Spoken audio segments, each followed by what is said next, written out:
एखादा कार्यक्रम किंवा सीझनच्या वेळी एखाद्या गाडीच्या क्षमतेपेक्षा त्यात थोडे जास्त प्रवासी घेतले जातात।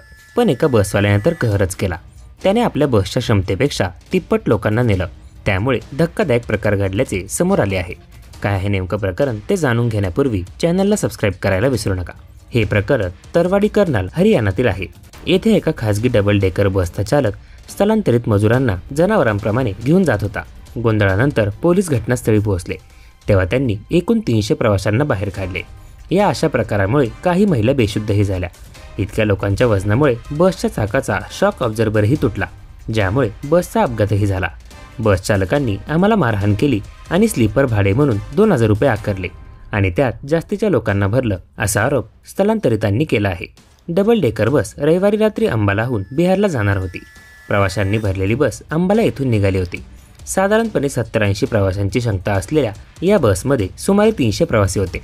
मिळालेल्या माहितीनुसार डबल डेकर बसमध्ये सुमारे 75 ते 80 सीट आहेत, ज्यामध्ये 100 ते 120 लोक बसू शकतात। सुमारे तासाभरानंतर बसमध्ये अडकलेल्या प्रवाशांची प्रकृती ढासळू लागली। काहींनी उलट्या तर काहींना मूर्छा येऊ लागली। त्यानंतर प्रवाशांनी गोंधळ सुरू केला। त्यानंतर बस तरवडीजवळ थांबवण्यात आली। शेजारी उपस्थित असलेल्या चौकीदाराने तरवडी पोलिसांना माहिती दिली। त्यानंतर पोलीस घटनास्थळी पोहोचले, असे प्रवाशांनी सांगितले। तर प्रवाशांनी आम्हाला जबरदस्तीने बसमध्ये भरण्यात आलं असेही सांगितले।